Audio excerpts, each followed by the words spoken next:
U-Haul and started heading west.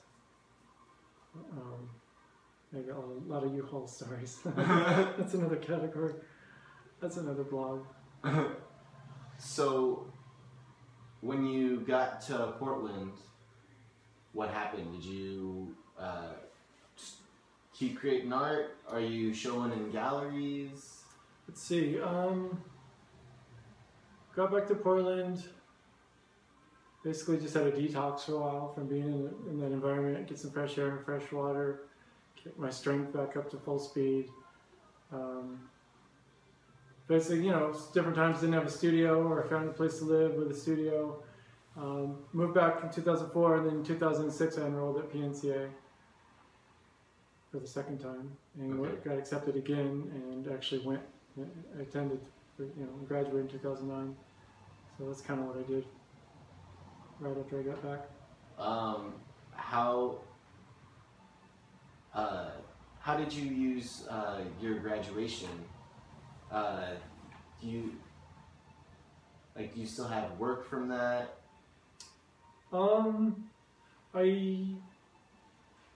Since I had already been doing my own work for so long, it was kind of hard. I wasn't like forgetting all that stuff that I already learned. I was more taking classes in areas that I hadn't had a chance to develop artistically. So I was doing traditional life work. I had a figure clay class where you got to do, old school working from life, which I had done very little, like none. I had done the painting that got me into PNCA was the very first painting I was telling you about. That was compared to Leonardo da Vinci, because it was like a modeling exercise with spotlight on the white fruit, and so you're working with like black and white and the shadows. But because I had modeled it so far, showing that I had those techniques and skills, that's the painting I had to dig out to show them that I could work in a academic manner. So it's kind of funny. The very first painting I've ever done showed the skills that they wanted to see. None of my other more creative, expressive work, they kind of like, okay. What, do you have anything observational? I'm like, no, I really haven't had a chance to do it. I started doing art like 2005 or 4, or no, 1995. So I hadn't done any life work.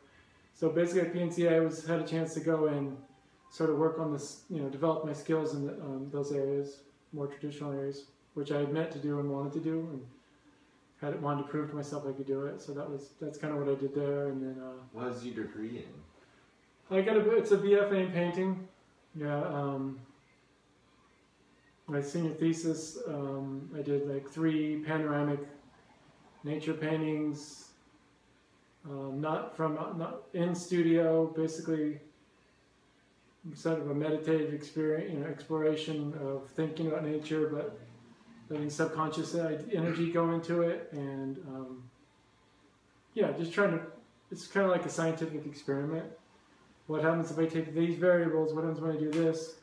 And so you come in from with that open-mindedness to it, where you're not sure where you're going. You have an idea. Let's see what I can discover, and then when you discover things, you can use them again when you want, or you can choose to not use them again. That's kind of how I work. What kind of stuff are you doing now? I'm trying to do somewhat smaller, more marketable work. Market pressure to do that. Basically, continue the subjects that I've worked with over the years. The idea behind them was to continually. Time was a variable in them, so I've worked with the idea of working with cities and urban environments in 1986. Same things apply now to the urban environment. There's more buildings, there's still street issues. So all the issues, the things that I was interested in, are super timely things that are still relevant now. In fact, the longer things go on, the more relevant they are. Issues with people and income and consumer, all these things are within the work that I was already working on. So I basically continued on the journey that I'd already started, and just continue to see how relevant it is, and continue to make more discoveries to keep pushing it. Basically, you're exploring variation through repetition, just the way people are all the same, but nobody's the same, but we're all humans. You apply that to your ideas about your art, and you can work from life or not, you can work from a photo or not, You can work from your imagination. Each one of these is a different area that you can develop and build up a body of work in those areas.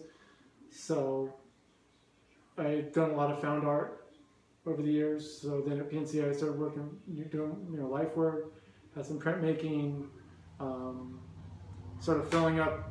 Just like I'm a photographer also, but I don't develop my photography vision because I can't afford to. But now with the digital, a little more affordable, but you still have to print it, or you don't. It's one of those things where I haven't worked on my photography because I was working with found art, and available materials is the best way to describe it.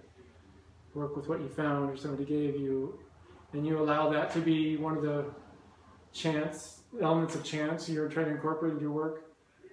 Well, I got a bunch of this. Okay, well, it keeps it fresh for the artist. Because it's that little bit out of your control. You can't control that, where it's like, ugh. It's less formulaic, and you got to keep improvising or whatever. So that's what keeps everything fresh. Because you're constantly, you're exciting yourself, and you're making new discoveries of. It's just there's no end to it, basically. So, what? Are you showing in any galleries right now? You just had a show at Ready, you said. Yep. I had a show in Ready in January called Places to Go, People to See. It was a mix of some of the city constructions that I showed you. The series I call Everyday People was also featured in it, and I think that was it. So kind of the people in the cities. That was what the main theme of the show was. And that's a big space, so I had a lot of work in there. Awesome. The thing is, I forgot to take any pictures when it was on the wall. I didn't get one picture of the installations. I took it down and I was like, oh, should have got some pictures. So hopefully maybe Jeffrey has some pictures, I have no idea. I showed it. Hi, Jeffrey. I showed at a chiropractic studio with Jeffrey too recently. What else have I done? Coffee shop type things recently. Yeah. I've shown at Bridgeport over the years. A couple of restaurants in town. Seems like something else was good. Guess that's it. I guess Ready was probably the best. Ready is like one of the biggest venues, so. For sure. That was good. Where would you like your art to take you? Or is there somewhere where you would like to take your art? My main thing is I'm kind of under the radar, so at this period of time where there's certain artists you hear a lot about, there's certain artists you hear a little about, there's certain artists you hear nothing about. I mean, all of them are all working at the same time in their studios. So for me, I'm just looking for a place to basically share with people what I've been working on. At the same time they've been working on that, this is what I've been working on. It may not be, you might not hear about it as a part of the dialogue, but in the bigger of what's actually going on in Portland and in Oregon, there's quite a few artists that are working, accomplishing things in their own career, but maybe no one's seeing their work, no one's buying their work, but they're still going, and they're just as, in some cases, more accomplished than other people. They may not get any publicity, or no one knows their work. You still keep making stuff, and without the incentive of a show or the incentive of sales, or when you're just an artist, then you're just trying to figure out how to stabilize and function in the 9-to-5 world, or how to keep because in the creative studio, that's where you find your grounding. You don't find your grounding in material possessions or stuff. Your grounding and your stability is using what your artistic capacity is.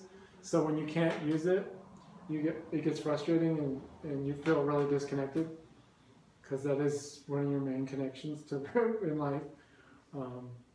So it's kind of bizarre.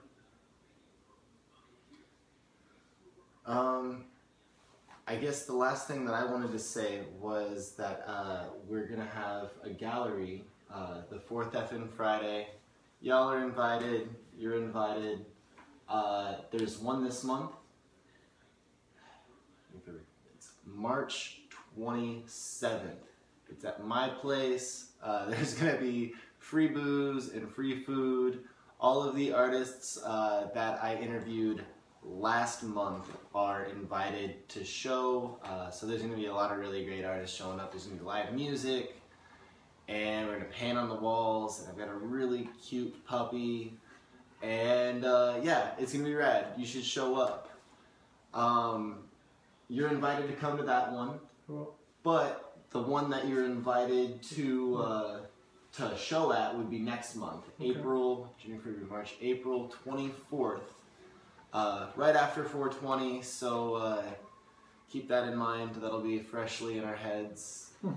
And yeah, I guess I asked for a small donation if the artist wants to be a part of the raffle that we do, and if a guest wants to donate $5 or more to the Art Life video blog and 4th Effin' Friday, it helps me take care of like the food costs and booze costs and damage to the house.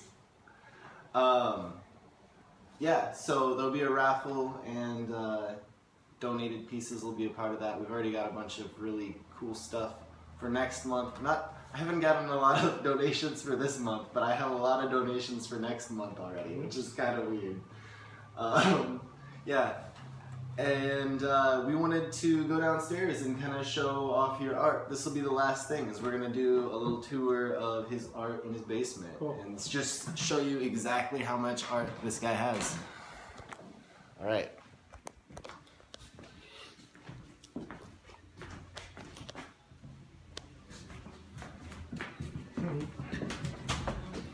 Break time. All right, break time.